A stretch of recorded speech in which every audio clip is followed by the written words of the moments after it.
ክርክሩ አመት የፈጀ ነው። እነፎይ እነማን አሁንማ በዙ፣ ልጆቹም በዙ፣ በጣም ብዙ ናቸው። አሁን እየሰማሁት ያለው ነገር መቆም አይችልም። ቴክኖሎጂው ሰፋ፣ ጠያቂው በዛ። አመት ሙሉ ቁጭ ብለው ጥያቄ ሲበዛባቸውና መልስ ሲያጡ ካልገደልን ካላሳደድን ማለት ልትገሉት ትችላላችሁ፣ ልታስሩት ትችላላችሁ። ባንኩ በእናንተ እጅ ነው፣ ታኩ በእናንተ እጅ ነው፣ ምኑ በእናንተ እጅ ነው። ትችላላችሁ፣ ማስቆም ግን አትችሉ። በዚህ መልኩ አይቆምም።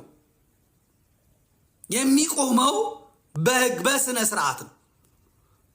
ውሾቻችሁን ስታስሩ ነው። ስለዚህ ዝም እንደማንል ሊያውቁት ይገባል። እኛም ዝም አንልም ነው። አንተ ዝም ሳትል ዝም እንትላል። አንድ ነገር መታወቅ አለበት። ዝም ያለ ሁላ ምን ያለ ሁላ በቃ ምንም እንትን የለውም ማለት አይደለም። ውሻ ስትሮጥለት ይነክሳል፣ አለቀ፣ ያባራሃል። ውሻን ቆም ብለህ ነው የምታናግረው። ቆም ብለህ ታናግረዋለህ። ዱላህን ይዘህ ምንህን ይዘህ ቆም ብለህ ታናግረዋለህ። እንድንሮጥላችሁ ነው የምትፈልጉት።